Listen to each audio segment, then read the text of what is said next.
새벽 4시 낡은 스마트폰에 부재중 전화 100통이 찍혀 있었습니다. 발신자는 이혼한 지 겨우 7일 된 전 시어머니 오말순이었죠. 야 이년아, 넌 이혼했어도 평생 내 종년이야. 당장 와서 똥 기저귀 안 가라. 7년 동안 새벽마다 세수물을 받아오고 친척 20명분 상을 차리고 무릎 꿇고 바닥을 닦았던 며느리에게 이혼 후에도 당연하다는 듯 수발을 요구한 겁니다. 그런데 지연은 울지 않았습니다. 비굴하게 매달리지도 벌벌 떨지도 않았죠. 오히려 입꼬리를 천천히 올리며 차분하게 한마디를 내뱉었습니다. 아줌마, 차단할게요. 위자료 한 푼 없이 곰팡이 핀 반지하로 쫓겨난 이 여자에게 과연 무슨 일이 벌어진 걸까요? 그리고 전 시어머니와 전 남편은 어떤 처참한 대가를 치르게 되었을까요? 이 사연이 끝날 때까지 자리를 지켜주시고 구독과 좋아요 꼭 눌러주세요. 지금 어디에서 듣고 계신지 댓글로 남겨주시면 그곳에 건강과 행운이 가득하길 바랍니다. 새벽 4시 어둠이 내려앉은 반지하 단칸방 안에서 낡은 스마트폰이 미친 듯이 진동했습니다.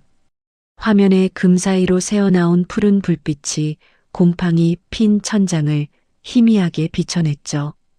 윤지연은 얇디얇은 이불을 머리끝까지 뒤집어 쓴 채 몸을 웅크리고 있었습니다. 진동이 멈추었다가 다시 울리고 또 멈추었다가 또 울렸습니다. 전화기를 집어든 지연의 손가락 끝이 가늘게 떨렸습니다. 화면에는 부재중 전화 100통이라는 숫자가 붉은 글씨로 박혀 있었고 발신자 이름은 오말순이었습니다. 오말순. 지난 7년 동안 지연의 삶을 송두리째 짓밟아온 전 시어머니의 이름이었죠. 지연의 턱 근육이 딱딱하게 굳었습니다. 7년이라는 시간이 한꺼번에 머릿속으로 쏟아져 내렸습니다. 결혼 첫날부터 오말순은 지연을 며느리가 아니라 하녀로 대했습니다. 새벽 5시에 일어나 시어머니의 세수물 온도를 맞추는 것이 하루의 시작이었죠. 야, 이 물이 미지근해. 걔한테도 이런 물 안 줘. 너 사람이야, 짐승이야. 오말순이 세숫대야를 걷어찼습니다. 뜨거운 물이 지연의 맨발 등에 쏟아졌고 살같이 벌겋게 부풀어 올랐죠. 지연이 비명을 삼키며 고개를 돌렸을 때 남편 강민호는 소파에 드러누운 채 게임을 하고 있었습니다. 아, 시끄러워. 엄마가 좀 까다로운 거지. 뭘. 네가 맞춰. 맨날 이러니까 집안이 시끄럽잖아. 발등에 물집이 잡혔는데 약이라도 좀. 약국은 내 발로 가면 되잖아. 나한테 왜 그래? 강민호는 고개조차 돌리지 않았습니다. 지연은 화상 입은 발을 절뚝이며 부엌으로 돌아갔죠. 명절이면 지옥이 따로 없었습니다. 오말순의 친척 20명이 넘는 상을 지연 혼자 차렸고 설거지가 끝나기 무섭게 오말순이 방바닥에 과일 껍질을 가리키며 소리를 질렀습니다. 너그 집에서는 돼지우리에서 살았냐? 바닥을 이 꼴로 만들어 놓고. 어머님, 지금 바로 치울게. 치우긴 뭘 치워. 무릎 꿇고 닦아. 친척들 보는 앞에서. 지연은 20명이 넘는 친척들의 눈앞에서 무릎을 꿇고 걸레질을 했습니다. 누군가 킥킥 웃는 소리가 등 뒤에서 들렸지만 이를 꽉 깨물고 소리를 삼켰습니다. 울면 오말순의 학대가 더 심해진다는 걸 7년 동안 뼈저리게 배웠으니까요. 다시 현재. 어둠 속에서 지연은 주먹을 꽉 쥐었습니다. 손톱이 손바닥에 파고들어 따끔한 통증이 번졌지만 오히려 그 아픔에 정신이 맑아졌죠. 이혼한 지 겨우 7일. 위자료 한 푼 받지 못하고 맨몸으로 쫓겨났지만 적어도 그 집에서 벗어났습니다. 지연은 천천히 등줄기를 펴고 반지하 벽에 등을 기댔습니다. 차가운 벽의 냉기가 등골을 타고 올라왔지만 그 추위가 오히려 머리를 또렷하게 깨워주었죠. 전화기가 또다시 요란하게 울렸습니다. 지연은 입꼬리를 살짝 끌어올리며 통화 버튼을 눌렀습니다. 야, 이년아. 수화기 너머로 오말순의 쇳소리가 고막을 찢었습니다. 넌 이혼했어도 평생 내 종년이야. 당장 와서 똥 기저귀 안 가라. 같은 시각 오말순은 지역 최고급 대학병원 VIP 병실 침대 위에 비단 베개를 3개나 등 뒤에 괴고 거만하게 기대앉아 있었습니다. 골프를 치다 발목이 부러져 입원한 것이었죠. 넓은 1인실에는 생화향기가 은은했고 금실로 수놓인 병원 가운을 입은 오말순의 손톱에는 매니큐어까지 칠해져 있었습니다. 내가 몇 번을 전화를 했는데 이제야 받아. 2년이 간이 배 밖으로 나왔어. 3일 안에 안 오면 너 진짜 죽여버린다. 알아들어. 오말순이 쉬지 않고 고함을 퍼부을 때 병동 간호사가 조심스럽게 병실 문을 열고 들어왔습니다. 간호사는 서류 한 장을 공손하게 내밀었습니다. 어르신 죄송한데요. VIP 병실 중간 정산 고지서입니다. 금액이 꽤 높아서 한번 확인 부탁드려요. 오말순은 전화를 틀어막더니 서류를 힐끗 보고 손등으로 탁 쳐냈습니다. 고지서가 바닥에 나뒹굴었죠. 우리 아들이 다 내게 돼 있어. 그딴 종이 쪼가리 들고 나가. 네, 알겠습니다.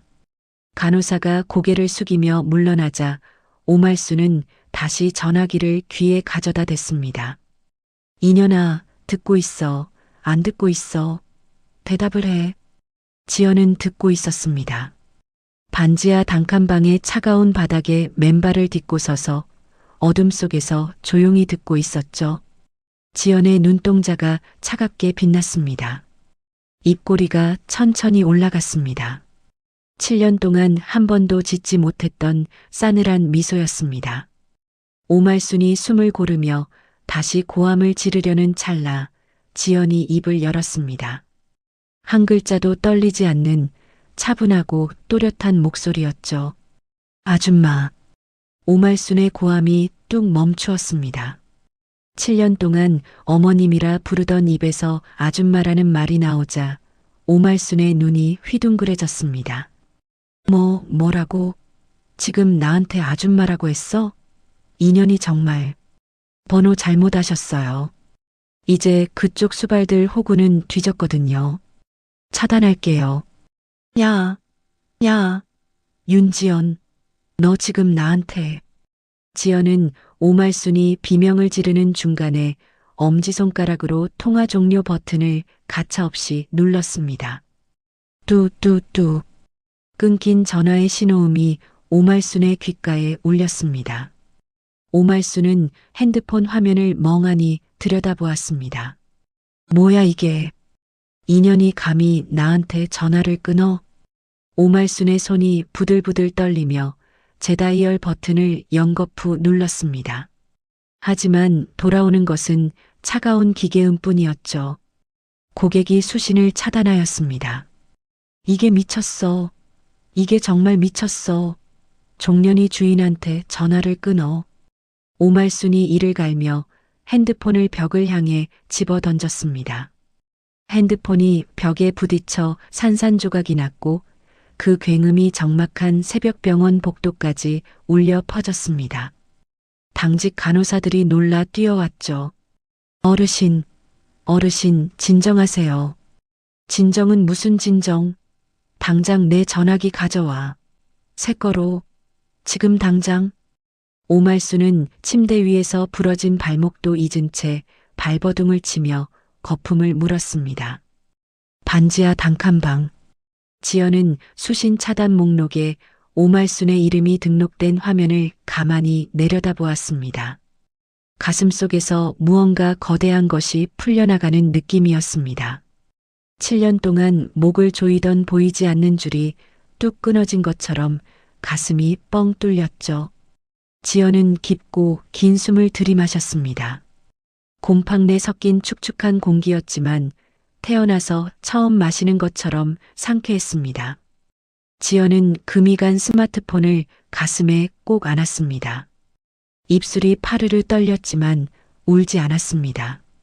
어둠 속에서 지연의 두 눈이 단단하게 빛나고 있었습니다. 호기롭게 전화를 끊어버린 다음 날 아침, 지연은 반지하 단칸방 한가운데 주저앉아 있었습니다.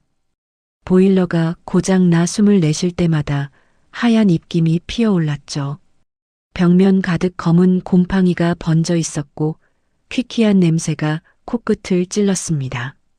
지연은 텅 빈 냉장고를 열어 한참을 들여다보았습니다.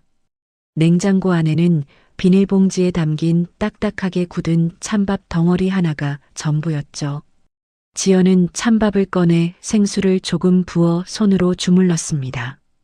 차가운 밥알이 손가락 사이로 으스러지는 감촉이 처량하기 그지없었죠.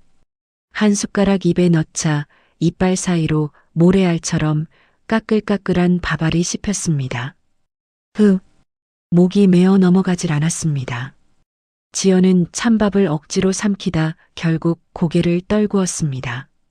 눈물이 뚝뚝 찬밥 위로 떨어졌죠. 엄마. 지연은 천장을 올려다보며 돌아가신 친정어머니를 불렀습니다. 나 안 울어. 이깟 곰팡이 다 씹어먹고 기어코 살아남을 거야. 주먹으로 눈물을 거칠게 닦아내며 지연이 이를 악물었습니다. 하지만 다짐과 달리 눈물은 멈추지 않았고 지연은 찬밥을 한 숟가락씩 입에 밀어넣으며 소리 없이 울었습니다. 바로 그 시각 오말수는 따뜻한 VIP 병실에서 아침 식사를 받고 있었습니다. 개인 간병인이 정성스럽게 끓인 전복죽을 은쟁반에 올려 내밀었죠. 어르신, 전복죽 나왔습니다. 맛있게 드세요.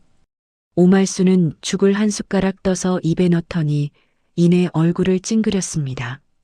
이게 뭐야? 소금이 하나도 안 들어갔잖아.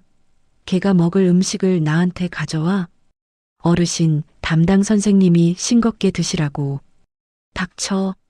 의사가 뭘 알아. 내 입맛은 내가 안다고. 오말순이 손바닥으로 은쟁반을 3개 내리쳤습니다. 전복죽이 담긴 그릇이 바닥에 떨어져 산산이 깨졌고 하얀 죽이 대리석 바닥 위로 흥건하게 번졌죠. 당장 다시 해와. 이번엔 제대로. 간병인이 무릎을 꿇고 깨진 그릇 조각을 주워 담으며 고개를 숙였습니다. 오말수는 그 모습을 내려다보며 콧방귀를 뀌었죠. 즉, 하나같이 쓸모가 없어. 지연이 그년만 못해. 차가운 반지하에서 찬밥을 씹는 지연과 따뜻한 VIP 병실에서 전복죽을 내동댕이 치는 오말순. 두 사람의 아침은 하늘과 땅만큼 달랐습니다. 한참을 울고 난 뒤 지연은 부은 눈을 손등으로 문질렀습니다. 울어봤자 달라지는 건 아무것도 없었죠. 지연은 자리에서 일어나 방 한쪽에 쌓인 이삿짐 박스들 앞으로 걸어갔습니다. 일거리를 찾으려면 먼저 이 짐부터 정리하자. 박스 테이프를 뜯고 하나씩 내용물을 꺼내기 시작했습니다. 낡은 옷가지, 깨진 액자, 쓰다 만 화장품들. 7년의 결혼 생활에서 건진 것이라곤 이 쓰레기 같은 잡동사니 뿐이었죠. 3번째 박스를 뒤지던 지연의 손끝에 묵직한 것이 걸렸습니다. 꺼내보니 낡고 색이 바랜 두꺼운 가죽 노트 한 권이었습니다. 가죽 표면이 달아 갈라져 있었고 모서리는 너덜너덜했죠. 이게 뭐? 지연이 조심스럽게 첫 장을 넘기자 눈이 크게 떠졌습니다. 빼곡하게 적힌 필체를 보는 순간 심장이 쿵 내려앉았죠. 엄마 글씨. 그것은 오래전 억울하게 식당 문을 닫고 화병으로 세상을 떠난 친정어머니가 평생을 바쳐 연구하고 기록했던 비법 장류 레시피 노트였습니다. 된장, 간장, 고추장, 각각의 재료 배합비와 숙성 온도, 발효기간까지 꼼꼼하게 적혀 있었죠. 중간중간 어머니의 메모가 끼어 있었습니다. 지연아, 이 간장은 엄마가 30년 걸려 완성한 거다. 너한테 꼭 물려줄게. 지연은 그 문장 위에 손가락을 올리고 천천히 따라 읽었습니다. 손끝이 부들부들 떨렸죠. 엄마가 이걸 남겨놨구나. 코끝이 시큰해지며 눈물이 다시 차올랐지만 지연은 고개를 세차게 저었습니다. 노트를 두 손으로 꼭 감싸 안으며 입술을 꽉 깨물었죠. 시댁에서 노예처럼 일하느라 까맣게 잊고 있었습니다.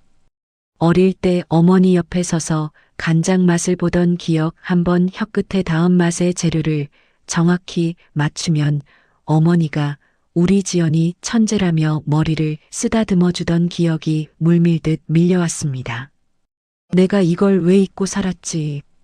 지연은 노트를 품에 안은 채 그날 밤 한잠도 자지 못했습니다. 페이지를 한 장 한 장 넘기며 어머니의 비법을 머릿속에 새겼죠. 동이 트자마자 지연은 지갑을 열었습니다. 구겨진 1,000원짜리 몇 장과 동전이 전부였죠. 이걸로 되겠어? 잠시 망설이던 지연은 입술을 꽉 깨물고 고개를 끄덕였습니다. 돼야지. 안 되면 되게 하는 거지. 재래시장으로 달려간 지연은 가판 대마다 돌아다니며 가장 저렴하지만 신선도가 좋은 콩을 골랐습니다. 아저씨, 이 콩 좀 깎아주세요. 제발이요. 아이고 아가씨. 이것보다 더 깎으면 내가 미치는 거요. 저 사정이 급해요. 다음에 꼭 죗감 드릴게요. 콩 가판대 주인이 지연의 간절한 눈빛을 보더니 한숨을 쉬며 한 줌을 더 얹어주었습니다. 비좁은 부엌에서 어머니의 레시피대로 첫 번째 샘플 간장 소스를 끓여내기 시작했습니다. 콩이 보글보글 끓는 냄새가 곰팡내를 밀어내고 방안을 가득 채웠죠. 지연은 나무 주걱으로 저으며 어머니가 노트에 적어둔 대로 불세기를 조절했습니다. 완성된 소스를 혀끝에 올린 순간 지연의 눈동자가 크게 떠졌습니다. 이 맛이야. 엄마가 끓여주던 그 맛이야. 지연은 소스를 작은 병에 소분하여 지역 온라인 커뮤니티에 무료 나눔 글을 올렸습니다. 단 하루 만에 샘플을 맛본 사람들의 댓글이 수백 개씩 줄을 이었죠. 이거 어디서 파는 건가요? 제발 팔아주세요. 시어머니가 맛보더니 당장 10병만 사달라고 난리예요. 이런 간장 소스는 난생 처음입니다. 밥도둑이 따로 없어요. 지연은 쏟아지는 댓글을 한 줄 한 줄 읽으며 입술을 꽉 깨물었습니다. 눈시울이 뜨거워졌지만 이번에는 서러운 눈물이 아니었죠. 엄마 됐어. 이거면 돼. 지연은 어머니의 노트를 가슴에 꼭 안고 눈을 감았습니다. 반지하 단칸방의 곰팡내 속에서 작지만 강렬한 희망의 불씨가 피어오르고 있었습니다. 온라인 판매 준비에 박차를 가하던 며칠 후 오후 지연은 사업자 등록에 필요한 서류를 정리하고 있었습니다. 남은 전세 보증금 일부를 사업 자금으로 돌릴 계획이었죠. 통장 잔고를 확인하며 계산기를 두드리던 지연의 귀에 좁은 골목에서 요란한 배기음이 울렸습니다. 기익. 낡은 빌라 앞에 번쩍거리는 고급 외제 차 한 대가 급정거했습니다. 차 문이 벌컥 열리더니 내린 사람은 다름 아닌 전 남편 강민호였죠. 강민호 옆에는 화려하게 치장한 여자가 팔짱을 낀 채 껌을 질겅질겅 씹고 서 있었습니다. 결혼 생활 내내 지연의 가슴에 못을 박았던 상간녀였죠. 쿵, 쿵, 쿵. 강민호가 현관문을 발로 걷어차기 시작했습니다. 윤지연, 문 열어. 안 열면 부숴버린다. 지연이 문을 열자마자 강민호가 어깨로 문짝을 밀치며 안으로 들이닥쳤습니다. 좁은 방 안을 거칠게 둘러보더니 서랍장을 닥치는 대로 열기 시작했죠. 야, 통장 어딨어? 보증금 남은 거. 뭐 하는 거야? 남의 집에 허락도 없이 들어와서. 지연이 강민호의 팔을 붙잡으며 소리쳤습니다. 강민호는 지연의 손을 거칠게 뿌리치며 코웃음을 쳤죠. 남의 집? 내 주제에 무슨 사업이야? 보증금 남은 거 내놔. 위자료 대신 치게. 위자료? 네가 나한테 위자료를 줘야 할 사람이잖아. 7년 동안 나한테 한 짓이 있는데. 7년 동안 밥 먹여주고 재워준 게 고맙지도 않아? 그게 다 위자료야, 위자료. 강민호가 헛웃음을 터뜨리며 다시 서랍을 뒤졌습니다. 그 옆에서 상간녀가 팔짱을 낀 채 방안을 둘러보더니 입꼬리를 비틀었죠. 오빠, 여기 진짜 사람 사는 데 맞아? 곰팡이 냄새 역겹다. 빨리 하고 나가자. 상간녀는 말하면서 왼쪽 팔에 걸린 가방을 슬쩍 들어 올렸습니다. 누가 봐도 수천만 원은 좋게 넘어 보이는 한정판 명품백이었죠. 상간녀는 그 가방을 일부러 지연의 눈앞에서 흔들며 위아래로 훑어보았습니다. 언니, 아직도 이런 데서 살아? 불쌍하다, 불쌍해. 나는 오빠가 이거 사줬는데. 명품백의 금장 버클이 형광등 불빛에 번쩍였습니다. 지연은 이를 악물었지만 상간녀의 도발에 말려들지 않았죠. 나가. 둘 다 당장 나가. 나가긴 뭘 나가. 통장 내놓기 전에는 안 나간다. 강민호가 침대 밑까지 뒤지며 소리를 질렀습니다. 지연이 부엌으로 달려가 굵은 소금을 한 움큼 쥐어 강민호에게 뿌렸죠. 꺼져. 이 집에서 당장 꺼지라고. 인연이. 강민호가 돌아서며 지연의 어깨를 세게 밀쳤습니다. 지연이 중심을 잃고 차가운 바닥에 넘어졌죠. 엉덩이뼈가 바닥에 부딪히며 찌릿한 통증이 허리를 타고 올라왔습니다. 아파도 싸지. 순순히 내놓으면 될걸. 강민호가 넘어진 지연을 내려다보며 비웃었습니다. 상간녀는 명품백을 가슴에 안은 채 킥킥 웃었죠. 지연이 이를 악물고 일어서려는 순간 열린 현관문 너머에서 묵직한 목소리가 울렸습니다. 거기까지. 세 사람의 시선이 동시에 현관문을 향했습니다. 문 앞에 검은 코트를 입은 장신의 남자가 서 있었죠. 차가운 눈빛이 강민호를 꿰뚫듯 내리눌렀습니다. 누구야 당신? 강민호가 움찔하며 한 발 물러섰습니다. 한태호입니다. 윤지연 대표와 사업 미팅이 잡혀 있어서 왔는데 들어와 보니 상황이 좀 재밌네요. 한태호가 천천히 방 안으로 들어서며 주머니에서 명함을 꺼내 강민호 앞에 내밀었습니다. 대형 F&B 투자사 대표라는 직함이 박힌 명함을 본 강민호의 얼굴이 하얗게 질렸죠. 불법 주거침입에 폭행까지. 여기 CCTV는 없어도 제 수행원 차량 블랙박스가 골목 전체를 찍고 있습니다. 경찰에 넘길까요? 아니면 조용히 나갈 겁니까? 한태호가 나직하지만 서늘한 목소리로 물었습니다. 한태호 뒤로 건장한 수행원 2명이 팔짱을 낀 채 현관문을 막아섰죠. 오, 오빠. 저 사람 진짜 대기업이야. 빨리 나가자. 상간녀가 강민호의 소매를 잡아 끌며 안색이 새파래졌습니다. 명품백을 움켜쥔 손에 하얗게 핏기가 가셨죠. 두고 보자, 윤지연. 이거 안 끝났어. 강민호가 이를 갈며 내뱉었지만 목소리는 벌써 풀이 죽어 있었습니다. 상간녀에게 끌려 허둥지둥 신발을 신은 강민호가 외제차에 올라타자마자 타이어가 비명을 지르며 골목을 빠져나갔죠. 한태호가 바닥에 주저앉은 지연에게 손을 내밀었습니다. 괜찮습니까? 네, 감사합니다.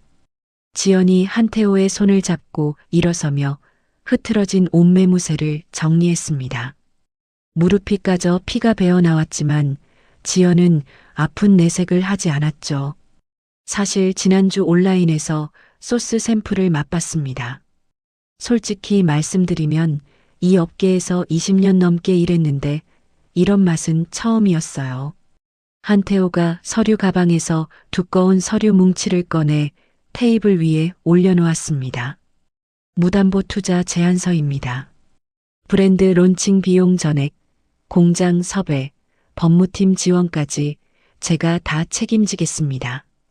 지연은 제안서를 집어들었다가 다시 내려놓았습니다. 눈빛이 경계심으로 가득했죠. 왜요? 저한테 왜 이러시는 거예요? 세상에 공짜는 없잖아요. 공짜가 아닙니다. 투자예요. 윤지연 대표의 레시피는 연 매출 수백억 가치가 있습니다. 저는 사업가니까 좋은 투자처를 놓칠 생각이 없어요. 한태호가 담담하게 대답했습니다. 그리고 한 박자 쉬더니 목소리를 낮추었죠. 그리고 하나 더. 저도 어린 시절에 어머니 식당이 망해서 거리에 나앉은 적이 있습니다.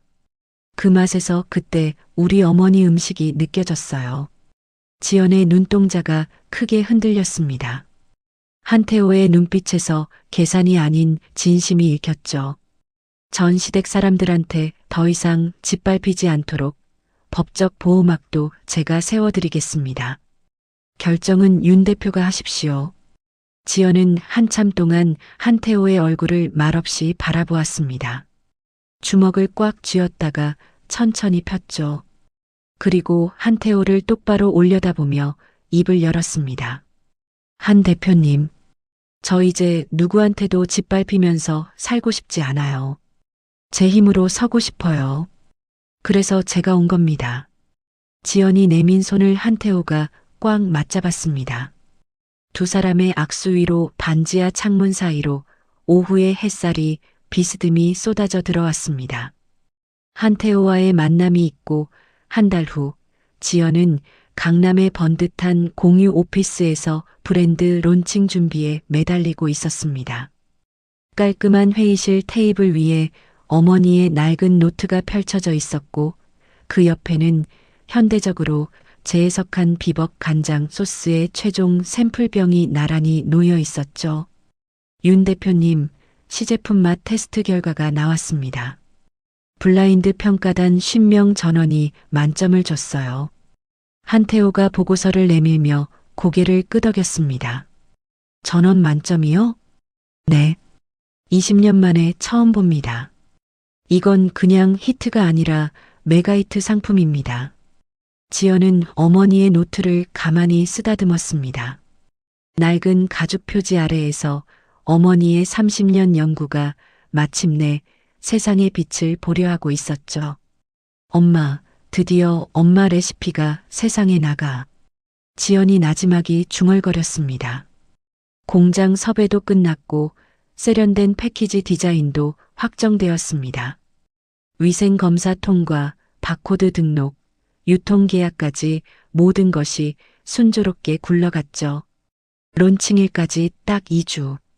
지연의 앞에 눈부신 탄탄대로가 열리는 듯 했습니다. 그런데 이때 믿을 수 없는 일이 벌어졌습니다. 론칭 일주일 전 공장장에게서 다급한 전화가 걸려왔죠. 대표님, 큰일 났습니다. 유기농 콩 납품이 전부 끊겼어요. 뭐라고요?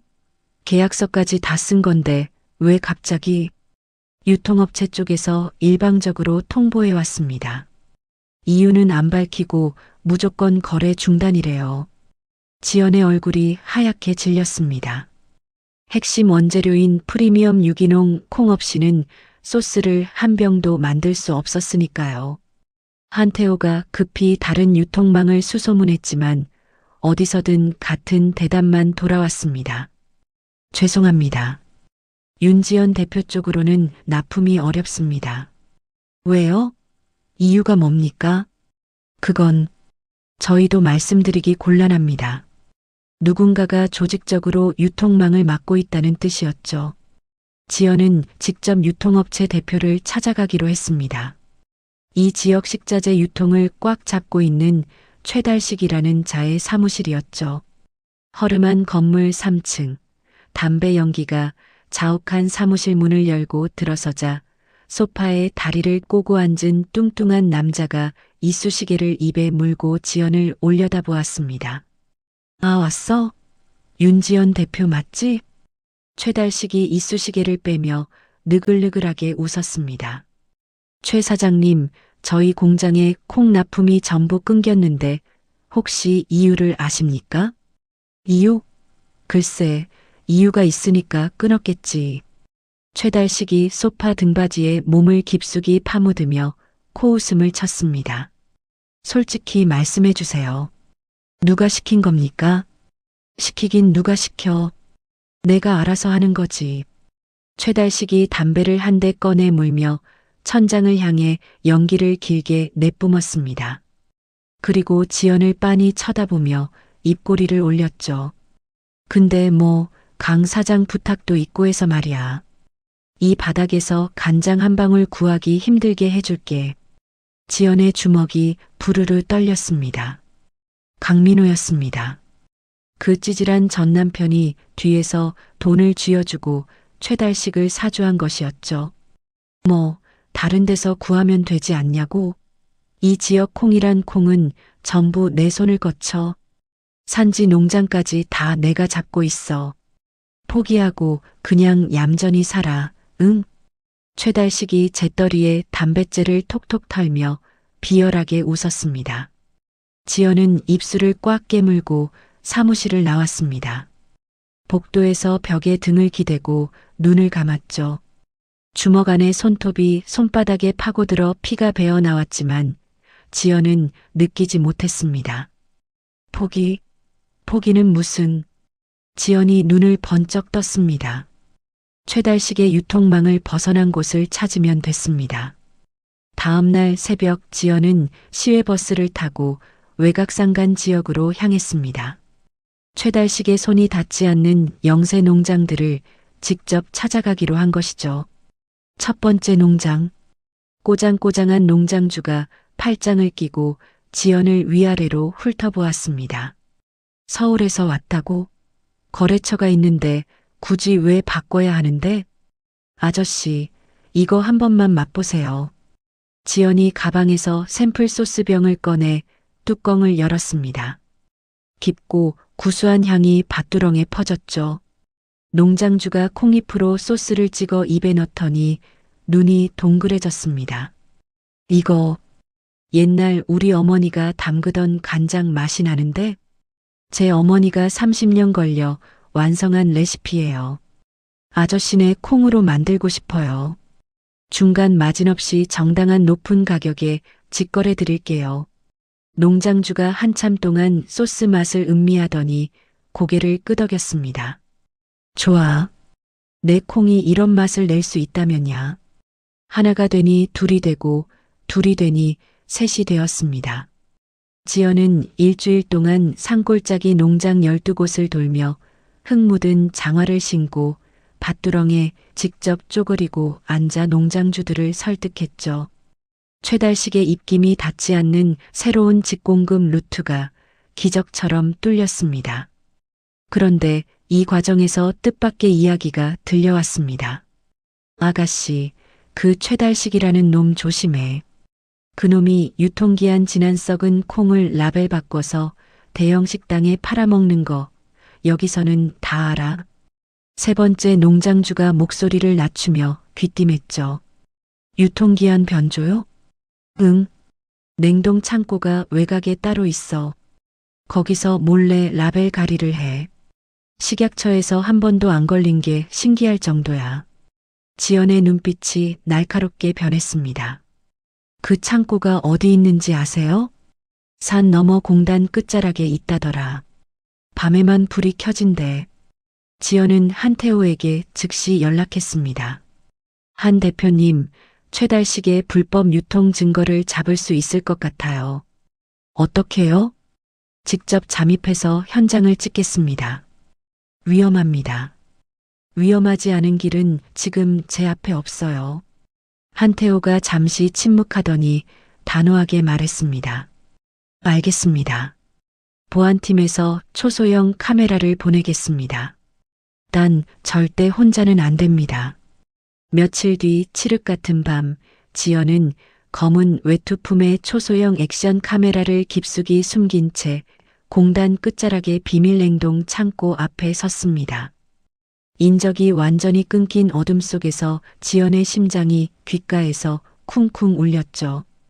입술을 꽉 깨물고 녹슨 펜스를 넘는 순간 차가운 철조망이 손바닥을 핥히었습니다. 지연은 피가 배어나오는 손을 외투에 문지르며 창고를 향해 한 발씩 내디뎠습니다. 창고 안은 악취가 진동했습니다. 코를 찌르는 시큼한 부패 냄새에 지연은 입을 손등으로 틀어막아야 했죠. 희미한 형광등 아래 유통기한이 수년이나 지나 곰팡이가 핀 콩 포대들이 산더미처럼 쌓여 있었습니다. 그 옆에서 작업복을 입은 남자 둘이 썩은 콩 포대의 라벨을 새 것으로 갈아붙이고 있었죠. 지연은 숨을 죽인 채 외투 속 카메라의 녹화 버튼을 눌렀습니다. 손가락이 떨렸지만 렌즈는 정확하게 범죄 현장을 비추고 있었죠. 변조된 라벨, 썩은 식자재, 작업자들의 얼굴까지 빠짐없이 담았습니다. 이 정도면 충분해. 지연이 몸을 돌려 빠져나오려는 순간 발밑에 빈 캔이 바닥에 굴러 쨍그랑 소리를 냈습니다. 누구야? 작업자 하나가 소리치며 손전등을 비추었죠. 지연은 몸을 낮춘 채 전력으로 창고 밖을 향해 뛰었습니다. 뒤에서 고함 소리가 쫓아왔지만 펜스 너머에서 대기하고 있던 한태호의 보안팀 차량이 문을 열고 지연을 태웠죠. 다 찍었어요. 지연이 거친 숨을 내쉬며 카메라를 한태호에게 건넸습니다. 한태호가 영상을 확인하더니 고개를 끄덕였죠. 완벽합니다. 내일 아침에 끝내겠습니다. 날이 밝자마자 지연은 확보한 고화질 영상 증거와 한태호가 입수한 최달식의 이중 장부 내역을 식약처 특별사법경찰과 주요 언론사에 동시에 제보했습니다. 점심시간 무렵 최달식의 사무실과 비밀 창고에 단속반과 카메라 기자들이 한꺼번에 들이닥쳤습니다. 최달식은 사무실 소파에서 라면을 먹다가 젓가락을 떨어뜨렸죠. 뭐야 이게? 영장 있어? 식품위생법 위반 및 유통기한 변조 혐의로 긴급 체포합니다. 형사가 영장을 내밀자 최달식은 얼굴이 새하얗게 질렸습니다. 뒷문으로 도망치려고 몸을 돌렸지만 대기하고 있던 형사 2명이 양팔을 붙잡고 바닥에 제압했죠. 이거 내가 누군지 알아. 네, 압니다. 유통기한 변조로 국민 건강을 위협한 범죄자요. 수갑이 채워진 최달식이 카메라 기자들 앞으로 끌려 나왔습니다. 플래시가 미친 듯이 터지는 가운데 최달식 앞을 한 사람이 당당하게 막아섰죠. 윤지연이었습니다. 최달식이 지연을 올려다보며 이를 갈았습니다. 네가 이런 짓을... 지연은 최달식을 차갑게 내려다보며 또박또박 말했습니다. 썩은 건 당신 양심이었네요. 최 사장님. 콩밥은 유통기한 안 지났을 테니 맘껏 드세요. 최달식의 얼굴이 일그러졌습니다.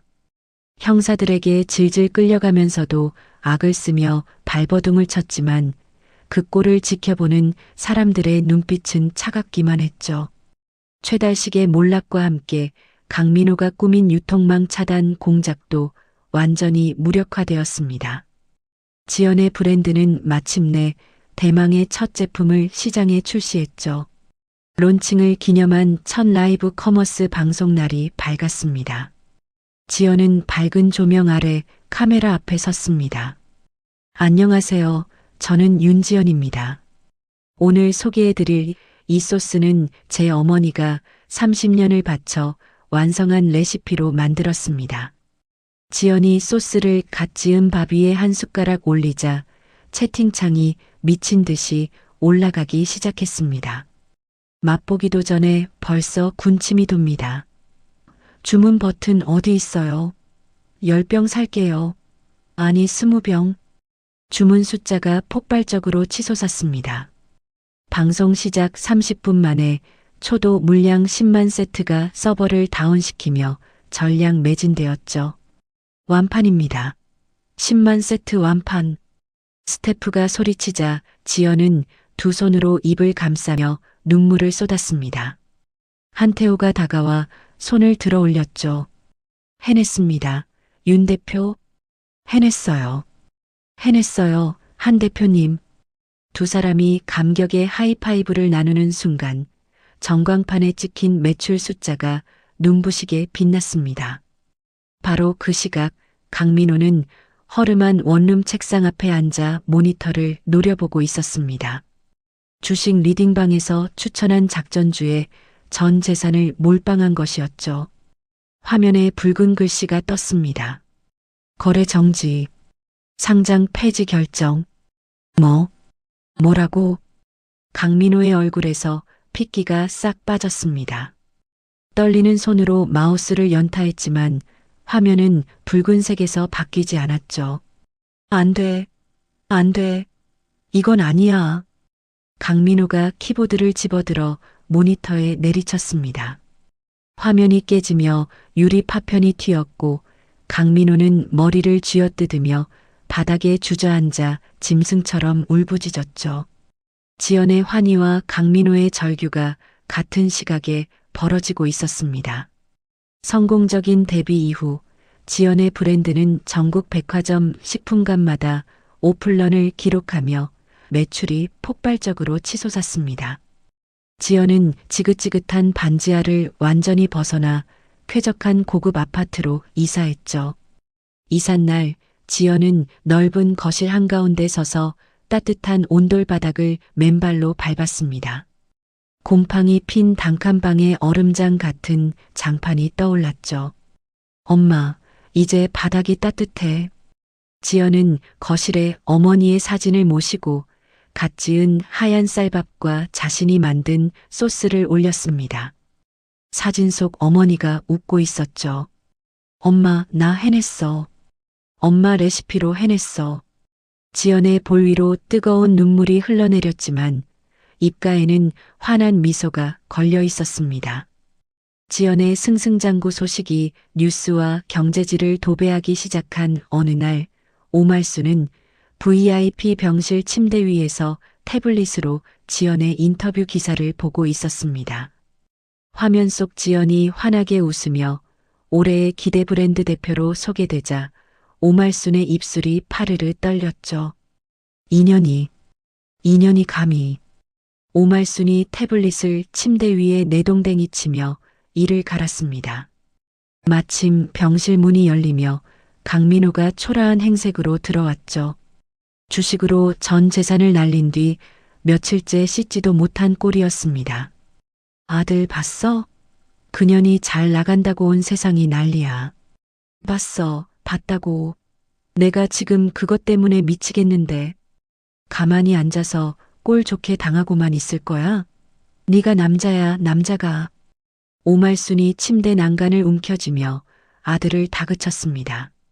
강민호가 머리를 쥐어뜯으며 방안을 서성거렸죠. 엄마, 돈이 없어. 한 푼도 없다고.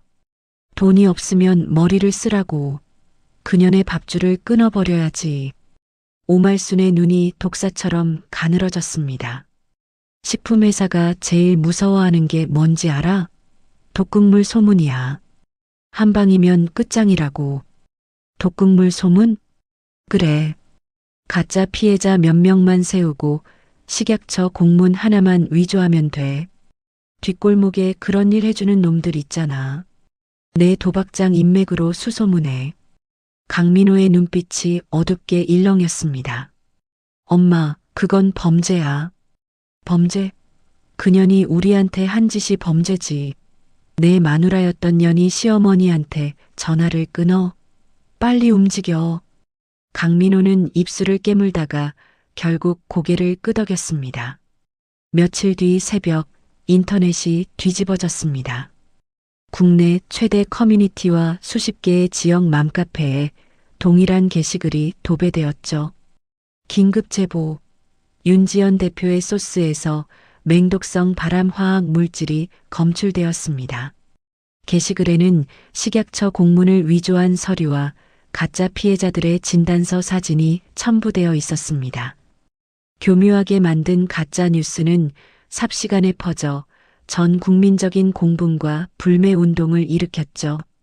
아침 출근길에 뉴스를 보고 회사로 달려간 지연은 사무실 문을 열자마자 멈춰 섰습니다. 전화기 10대가 동시에 울리고 있었죠. 대표님, 환불 요구 전화가 끊이질 않습니다. 백화점 3곳에서 계약 해지 통보가 왔어요. 온라인몰에서도 판매 중지 요청이요. 직원들이 창백한 얼굴로 쏟아내는 보고를 듣던 지연의 다리에서 힘이 빠졌습니다. 의자에 털썩 주저앉으며 두 손으로 얼굴을 감쌌죠. 이게 대체 무슨... 바로 그때 한태호에게서 전화가 왔습니다. 윤 대표 최초 유포자의 IP를 추적했습니다. 해외 우회를 했지만 원본 접속 기록을 잡았어요. 누구예요? 강민호입니다. 그리고 배우 지시는 오말순이에요.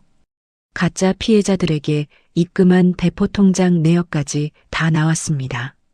지연의 손이 부들부들 떨렸습니다. 역시 그 사람들이었어요. 그런데 윤 대표, 더 중요한 게 나왔습니다. 한태호의 목소리가 무거워졌습니다. 강민호의 흥신소 거래 기록을 추적하다가 10년 전 기록이 나왔어요. 윤 대표 어머니 식당 건입니다. 엄마 식당이요? 10년 전 윤 대표 어머니 식당에서 집단 식중독이 발생했다는 소문, 기억하시죠? 그 소문을 퍼뜨린 주동자가 오말순이었습니다. 지연의 머릿속이 하얘졌습니다.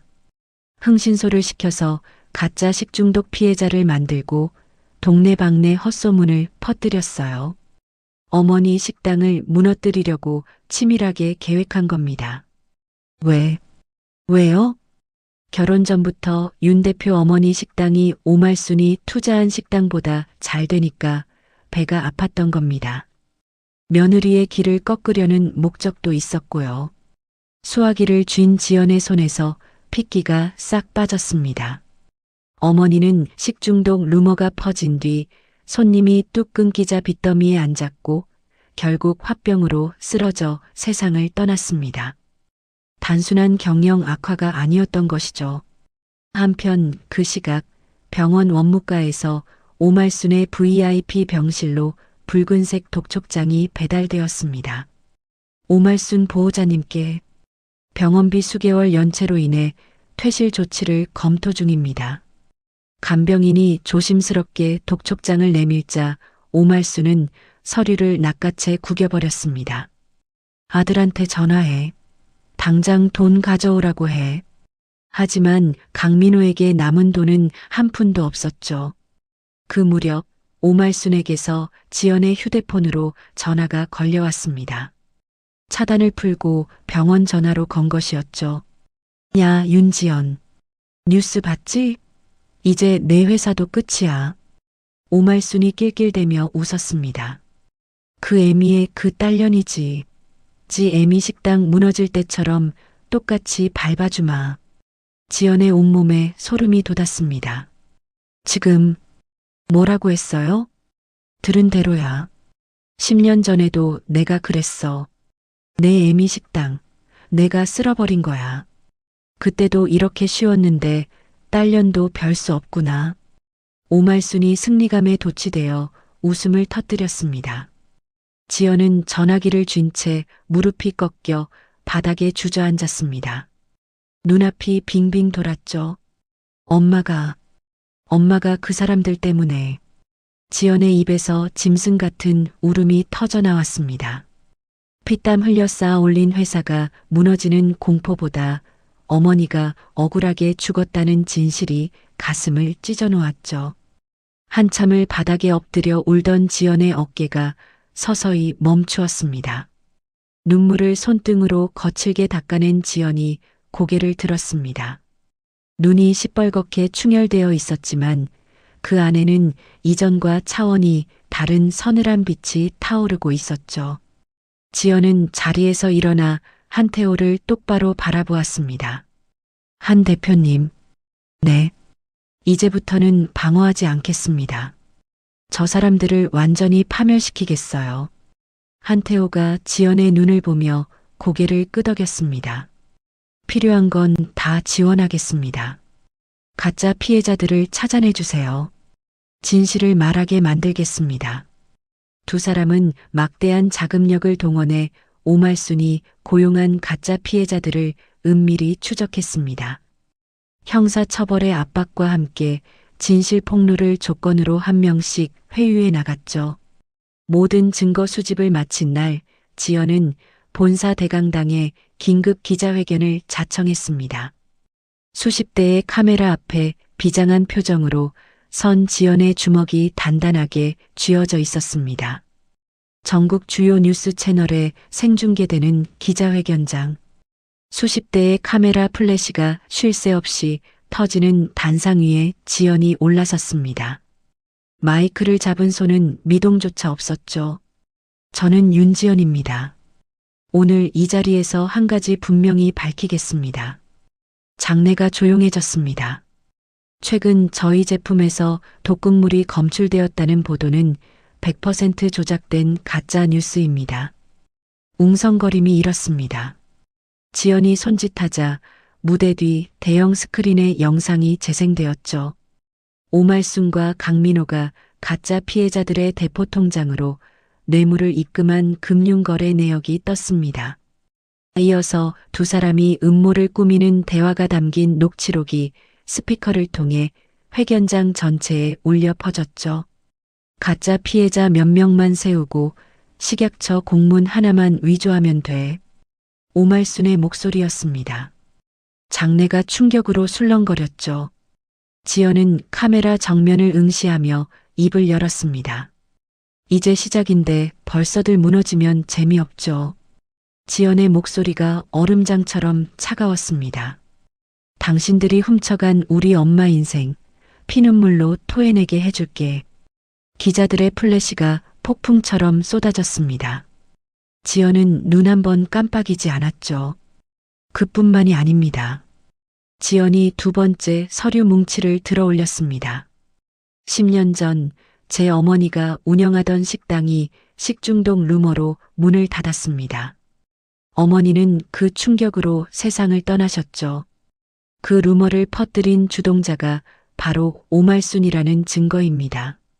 흥신소 거래 기록, 가짜 식중독 피해자들의 자필 진술서, 오말순의 지시를 받았다는 중간 연락책의 녹취록까지 기자들에게 배포되었습니다. 회견장이 발칵 뒤집어졌죠. 10년 전에도 같은 수법으로 제 어머니를 죽이고 10년 뒤에 또 같은 수법으로 딸까지 죽이려 했습니다. 이 사람들에게 자비는 없습니다. 지연이 단상에서 내려오자 기자들이 물밀듯 쏟아져 나왔습니다. 그날 저녁 뉴스부터 오말순과 강민호의 악행이 전 국민에게 낱낱이 까발려졌죠. 여론이 들끓었습니다.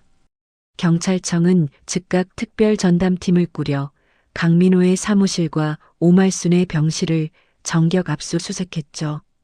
수사망이 좁혀오자 강민호가 미친 듯이 병실로 달려왔습니다.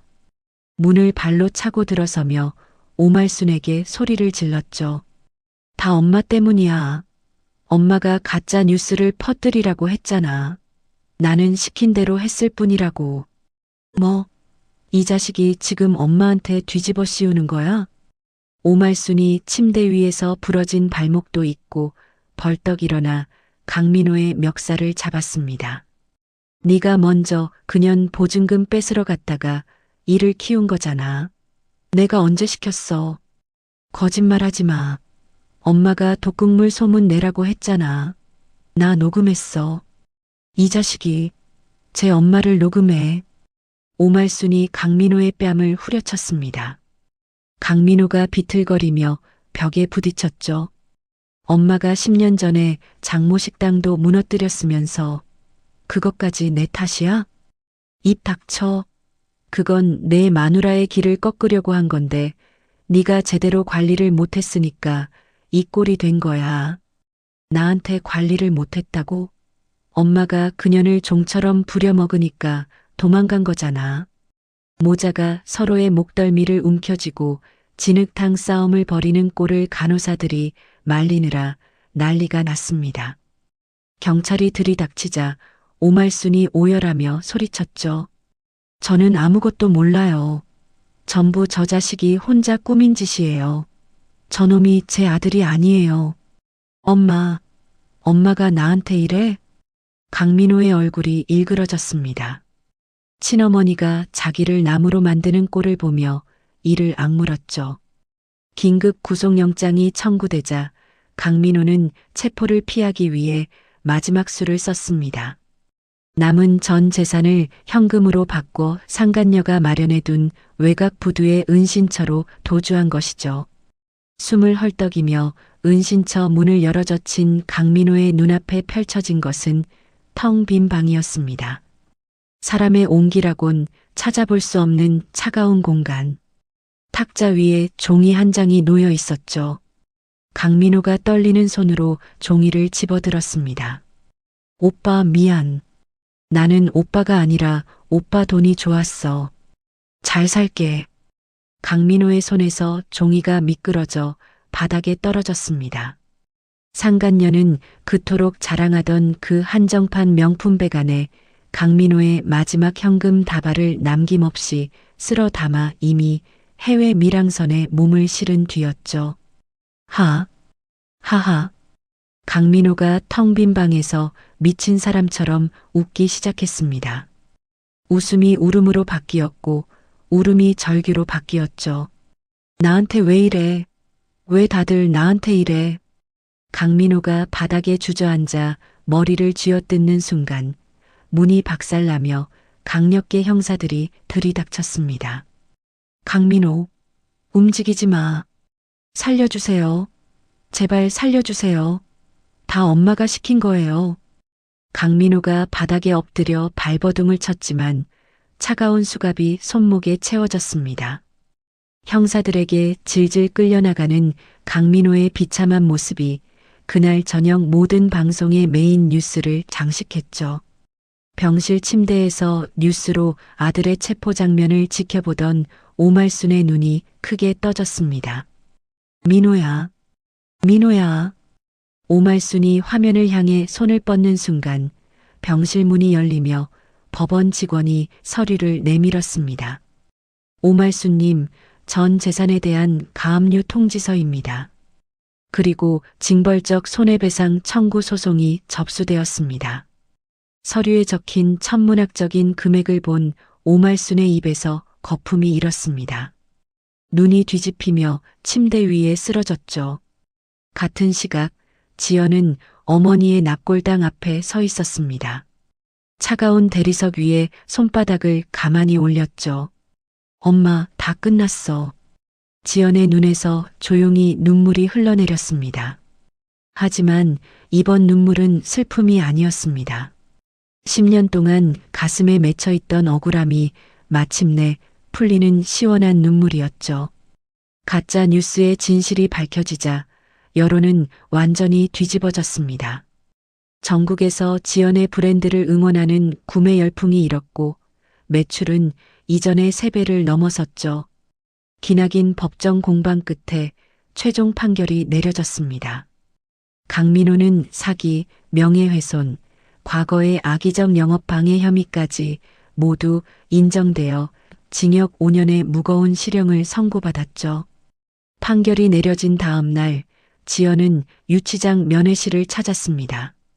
차가운 쇠창살 너머로 수인복을 입은 강민호가 앉아 있었죠. 불과 몇 달 전까지 허세를 부리던 얼굴은 뼈가 드러날 만큼 수척해져 있었습니다. 강민호가 지연을 보자마자 쇠창살을 두 손으로 움켜쥐었습니다. 지연아, 목이 터져라 소리쳤죠. 내가 미쳤었어. 한 번만 살려줘. 눈물 콧물이 범벅이 된 강민호가 쇠창살에 이마를 박으며 애원했습니다. 제발, 네가 합의해주면 형량이 줄어든대. 한 번만 봐줘. 우리 7년이나 같이 살았잖아. 지연은 쇠창살 앞에 가만히 서서 강민호를 내려다보았습니다. 일말의 동정심도 없는 싸늘한 눈이었죠.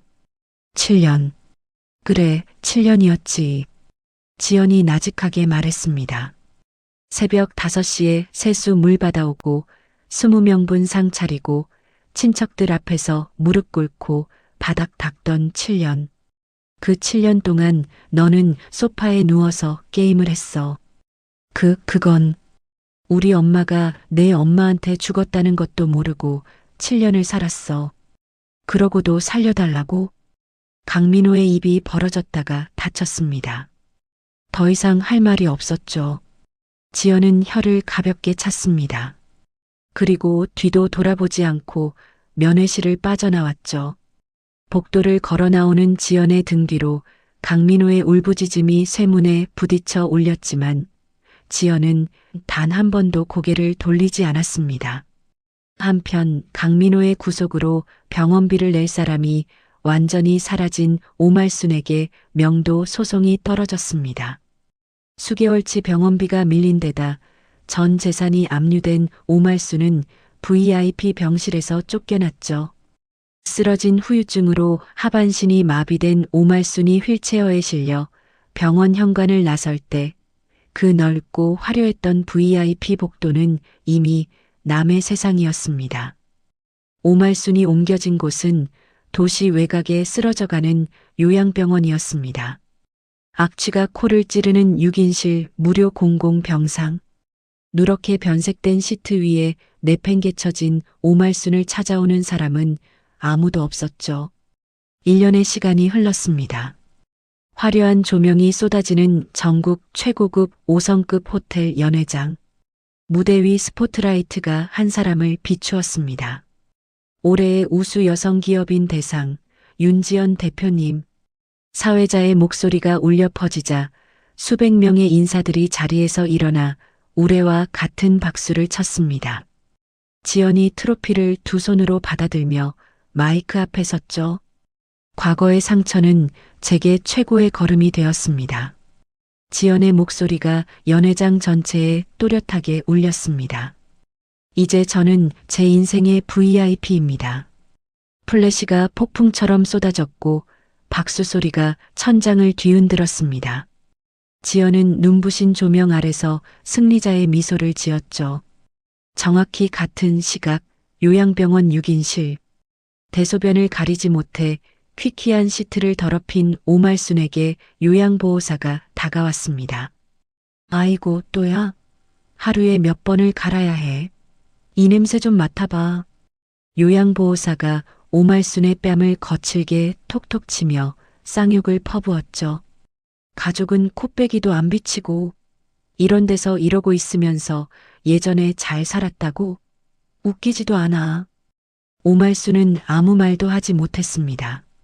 입술만 파르르 떨며 천장을 올려다보았죠. 하반신이 마비되어 꼼짝도 할 수 없는 오말순의 눈에서 눈물이 소리 없이 흘러내렸습니다. 화려했던 VIP 병실의 생화향기 대신 썩은 소독약 냄새만이 코끝을 찔렀죠. 시상식이 끝난 다음 날 지연은 예고 없이 한태호의 사무실을 찾았습니다. 한때 번듯했던 사무실은 텅 비어 있었고 한태호는 낡은 책상 앞에 홀로 앉아 있었죠. 무리한 해외 사업 확장으로 부도 직전까지 몰린 것이었습니다. 한 대표님. 한태호가 고개를 들었습니다. 지연이 두꺼운 서류 봉투를 책상 위에 조용히 올려놓았죠. 이게 뭡니까? 투자 계약서예요. 아무 조건 없습니다. 한태호가 서류를 펼쳐보더니 눈이 크게 떠졌습니다. 적힌 금액이 회사를 완전히 살리고도 남을 규모였죠. 윤 대표, 이건 너무. 제가 반지하 바닥에 주저앉아 있을 때 아무 조건 없이 손 내밀어 주신 분이 한 대표님이에요. 지연이 환하게 웃었습니다. 받은 은혜는 반드시 갚는 게 우리 엄마가 가르쳐 준 거예요. 한태호의 눈시울이 붉어졌습니다. 입술을 꽉 깨물며 고개를 숙였다가 다시 들었죠. 감사합니다, 윤 대표. 저야말로요, 한 대표님. 두 사람은 자리에서 일어나 따뜻하고 묵직한 악수를 나누었습니다. 과거의 은혜를 완벽하게 청산한 두 사람은 이제 진정으로 대등한 파트너이자 평생의 동반자가 되었죠. 그날 밤 한강의 야경이 한눈에 내려다 보이는 최고급 펜트하우스 거실. 지연은 넓은 소파에 기대어 여유롭게 와인 잔을 기울이고 있었습니다. 따뜻한 온돌 바닥 위로 맨발을 내려놓았죠. 곰팡이 핀 반지하의 얼음장 같은 장판은 이제 까마득한 예시약이었습니다. 그때 탁자 위에 스마트폰이 조용히 진동했습니다. 화면에 발신자 표시 제한이라는 글씨가 떠올랐죠. 1년 전 이혼 7일째 되던 새벽 반지하 단칸방에서 100통의 부재중 전화에 몸을 움츠리던 그 밤이 스쳐 지나갔습니다. 하지만 지금 최고급 소파에 기댄 지연의 얼굴에는 두려움이라곤 한 조각도 남아있지 않았죠. 지연은 창밖에 눈부신 도시 불빛을 바라보며 와인 잔을 내려놓았습니다. 가볍고 우아한 손짓으로 수신 거부 버튼을 톡 눌렀죠. 그리고 깊고 자유로운 숨을 천천히 들이마셨습니다. 길었던 악몽에서 완벽하게 해방된 승리자의 숨이었습니다. 윤지연의 이야기가 여기서 끝이 났습니다. 7년 동안 시댁의 종처럼 살다가 위자료 한 푼 없이 곰팡이 핀 반지하로 쫓겨났던 여자. 찬밥을 씹으며 눈물을 삼켰던 그 여자가 돌아가신 어머니의 레시피 하나를 붙잡고 일어섰습니다. 아무것도 없는 바닥에서 오직 두 손과 두 발로 버텨냈고 자신을 짓밟았던 사람들 앞에 당당한 승리자로 우뚝 섰죠. 세상에는 남의 가슴에 못을 박고도 아무렇지 않은 사람들이 있습니다. 하지만 그 못은 반드시 돌아옵니다. 오말수는 화려한 VIP 병실에서 전복죽을 엎으며 폐악질을 부리더니 결국 아무도 찾아오지 않는 6인실 병상에서 쌍욕을 들으며 눈물을 흘리는 신세가 되었습니다. 강민호는 허세를 부리며 남의 인생을 망가뜨리더니 차가운 쇠창살 앞에서 무릎을 꿇고 살려달라고 울부짖었죠. 뿌린 대로 거두는 것, 이것이 하늘의 이치입니다. 그리고 지연은 자신이 가장 힘들 때 손을 내밀어준 한태호에게 받은 은혜를 잊지 않았습니다. 사람은 받은 것을 기억하고 갚을 줄 알아야 합니다. 그것이 사람의 도리이고 그래야 복이 돌아오는 법이죠. 살다 보면 억울한 일도 있고 가슴이 무너지는 날도 있습니다. 하지만 포기하지만 않으면 길은 반드시 열립니다. 오늘 이 사연이 힘든 하루를 보내고 계신 분들께 작은 위로가 되었으면 좋겠습니다. 오늘 사연이 마음에 와닿으셨다면 화면 아래 빨간 구독 버튼과 좋아요를 꾹 눌러주시고 지금 듣고 계신 곳의 날씨가 어떤지 댓글 한 줄 남겨주세요.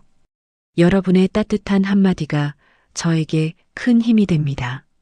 항상 건강하시고 하시는 일마다 좋은 일만 가득하시길 진심으로 바랍니다. 감사합니다.